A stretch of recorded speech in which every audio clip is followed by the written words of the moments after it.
How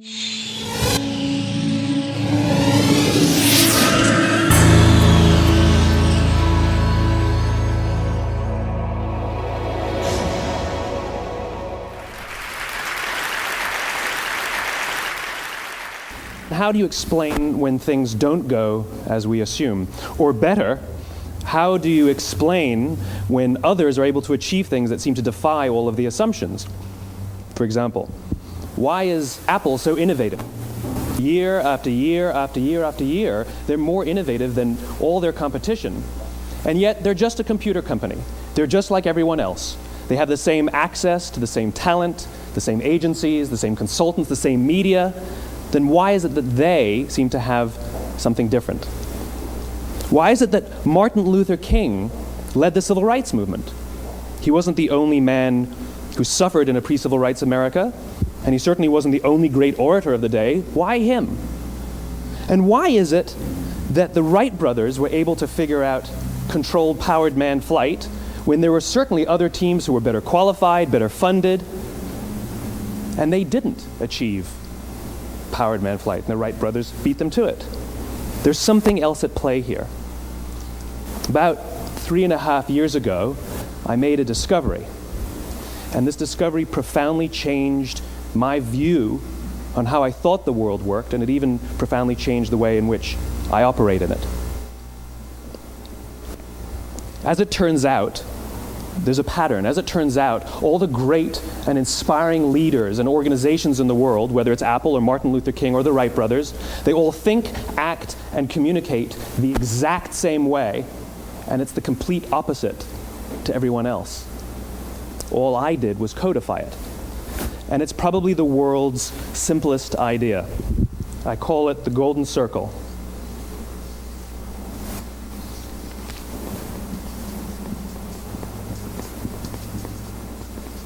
Why, how, what? This little idea explains why some organizations and some leaders are able to inspire where others aren't. Let me define the terms really quickly. Every single person, every single organization on the planet knows what they do, 100%. Some know how they do it, whether you call it your differentiating value proposition or your proprietary process or your USP. But very, very few people or organizations know why they do what they do. And by why, I don't mean to make a profit.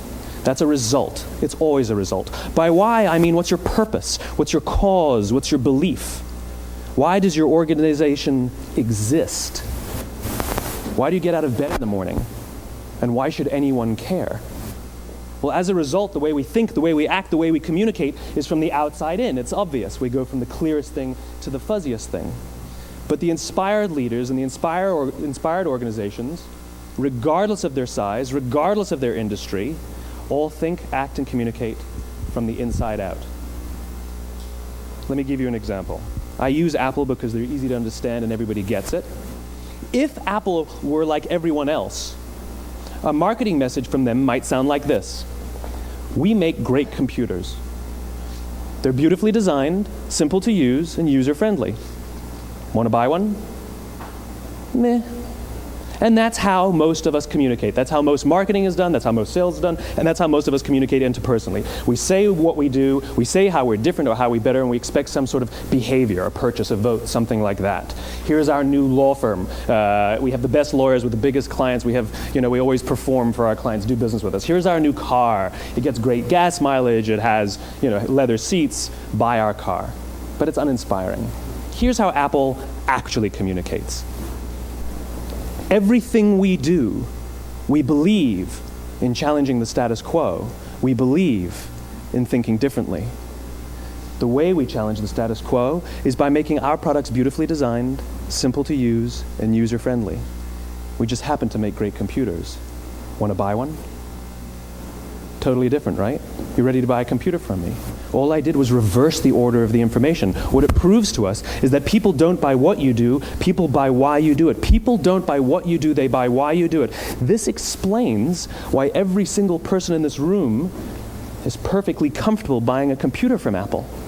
But we're also perfectly comfortable buying an MP3 player from Apple, or a phone from Apple, or a DVR from Apple.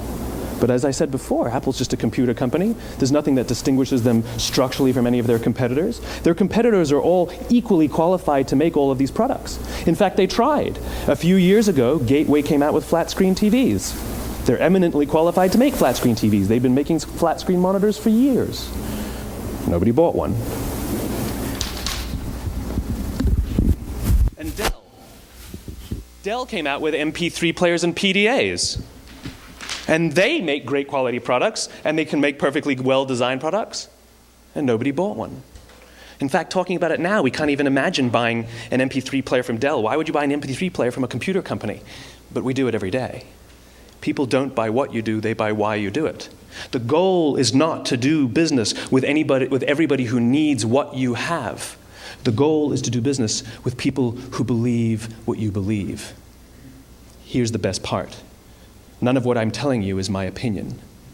It's all grounded in the tenets of biology, not psychology, biology. If you look at a cross-section of the human brain looking from the top down, what you see is the human brain is actually broken into three major components that correlate perfectly with the golden circle. Our newest brain, our Homo sapien brain, our neocortex, corresponds with the what level. The neocortex is responsible for all of our rational and analytical thought and language. The middle two sections make up our limbic brains, and our limbic brains are responsible for all of our feelings, like trust and loyalty.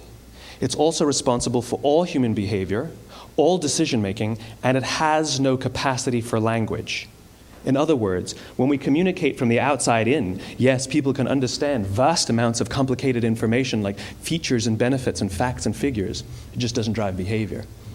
When we communicate from the inside out, we're talking directly to the part of the brain that controls behavior, and then we allow people to rationalize it with the tangible things we say and do. This is where gut decisions come from.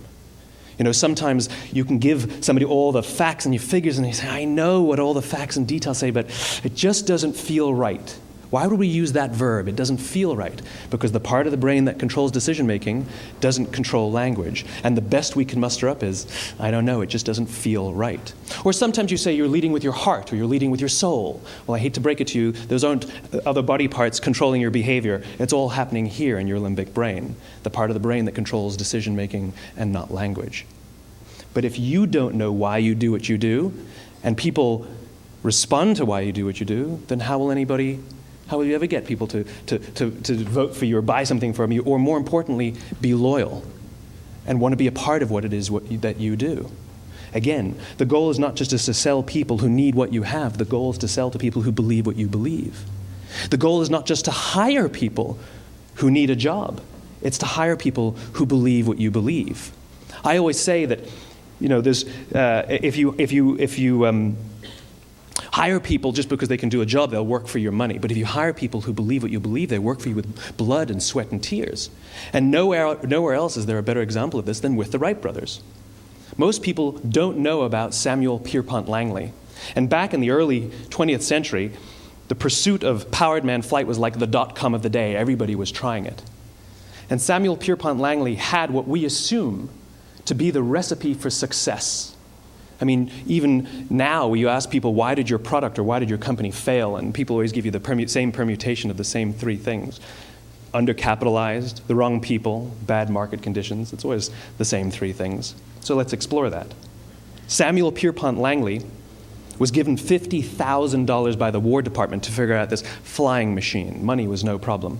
He held a seat at Harvard and worked at the Smithsonian and was extremely well connected. He knew all the big minds of the day. He hired the best minds money could find, and the market conditions were fantastic. The New York Times followed him around everywhere, and everyone was rooting for Langley. And how come we've never heard of Samuel Pierpont Langley? A few hundred miles away in Dayton, Ohio, Orville and Wilbur Wright.